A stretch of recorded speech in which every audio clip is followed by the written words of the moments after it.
અહંકાર કપટ આ બે છૂટે ને પછી લોભ આપણા જીવનમાં બેહી રહે. ઉપનિષદમાં લખ્યું મારા બાપ કે તમે જે પાપ કરો છો ને, લોભ છે ને એ પાપનો બાપ છે. આજનો માણસ લોભથી જ પાપ કરે છે. નહીં કરો, કર કસર કરો.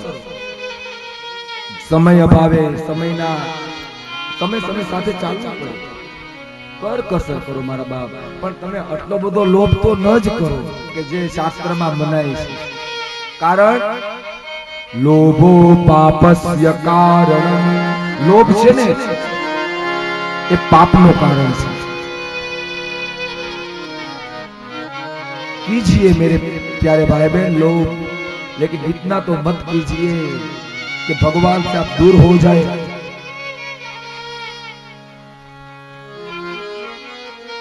घણા લોકો પણ દૂધમાંથી માખી કાઢીને નીચવે દેવા.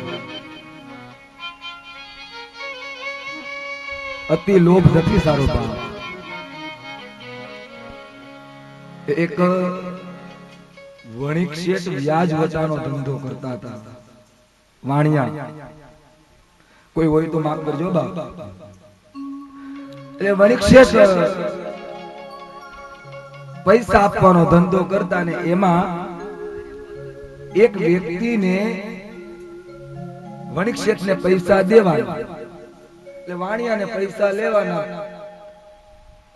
એ વણિકનો નિયમ કેવો, સવારમાં ઊભો થાય, ભગવાનની પૂજા કરે, દીવાબત્તી કરે, ને જેવી ભગવાનની પૂજા પૂરી થઈ જાય એટલે ફૂંક મારી અને દીવો ઠારી નાખે. ઘી બળવું ન જોઈએ. બીજે દિવસે એનું ઘીમાં પાછો દીવો પ્રગટાવે. ફરી ભગવાનની પૂજા કરે, ફરી ફૂંક મારી દીવો ઠારી નાખે. એવામાં 2-3 ગાવ દૂર આ વણિકને કોઈકની પાસે પૈસા લેવા જવાના હશે. એટલે વેલો ઉભો થયો, નાઈ ધોઈ અને ગાયે ગા ભગવાનની પૂજા કરી, કપડા પહેરી અને પોતાની પત્નીને કહેવા લાગ્યો, દેવી હું 12 ગામ જાઉં છું. તો કે ક્યાં જાઉં છું?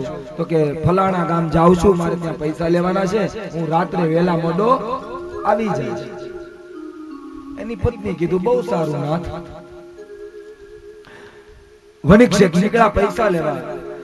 3 ગાવ દૂર જવાનું હતું. 2 ગાવ પહોંચ્યા એટલે વણિક ઉભો રહી ગયો.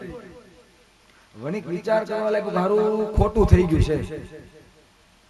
2 ગાવ ચાલતો ચાલતો આવી ગયો છું, 1 ગામ ચાલવાનું જ બાકી છે, પણ ઘેરે દીવો ઠારતા હું ભૂલી ગયો છું. હવે પૈસા તો મને કાલે મળશે, પણ હું જો પૈસા લેવા જાય તો ખાલી ખોટું ઘી બળી જાય. એક કામ કરું, પૈસા કાલ લઈ આવી, પેલા આજ હું દીવો ઠારી આવું. 2 ગામ હાલીને ગયો તો 2 ગામ હાલીને આવ્યો. ડેલી ઠપકારી એટલે શેઠાણી હતા. એટલે પેલા આપણા ગામડામાં ડોકા બારી હતી, ખબર હોય તો. એટલે ડોકા બારી ખોલી. કોણ? એટલે વણિકે કીધું ખોલો, હું છું. એટલે ડોકામાંથી જોયું કે વણિક હતા. એટલે આખો દરવાજો ખોલ્યો. સ્વામી તમે તો કહેતા હતા ને કે રાત્રે મોડો આવીશ, હજી તો કલાક નથી થઈને તમે પાછા આવી ગયા. દેવી એમાં એવું થયું, 2 ગામ દૂર ગયો ને મને યાદ આવ્યું કે હારું દીવો ઠારતા હું ભૂલી ગયો છું. હવે પૈસા તો આપણને કાલે મળશે આપડા, પણ હવે આ દીવામાં લેવા દેવાનું ઘી બળી જાય. પોતાની પત્ની કીધું, નાથ આપડા લગ્ન થયા ને 32 વર્ષ થયા, હું 32 વર્ષથી તમારી સાથે છું.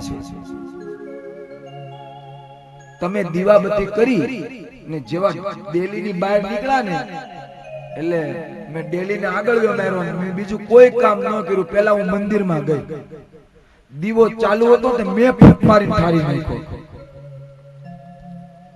હા દેવી, મને બહુ ચિંતા હતી કે આપણું ઘી બળી જાય ને આપણે શું કરશું. એની પત્ની કે નાથ તમે મૂર્ખા નહીં, તો કે કેમ? તો કે આ બે ગામ હાલીને ગયા એ તો સમજ્યા કે આપણે પૈસા લેવા જવાના હતા, પણ લેવા ને દેવા કઈ વિચાર્યા વગર બે ગામ હાલીને પાછા આવ્યા તો તમારા ચંપલ નહીં ખાઈ ગયા હોય? વાણિયો કે હું તારો પતિ છું, ચંપલ બે ગામ માથા ઉપર લઈને આવ્યો.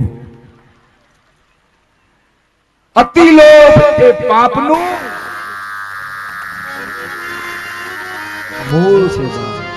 કરો કરકસર કરો, પણ આટલો લોભ ન કરો કે તમે ભગવાનથી જુદા થઈ જાઓ.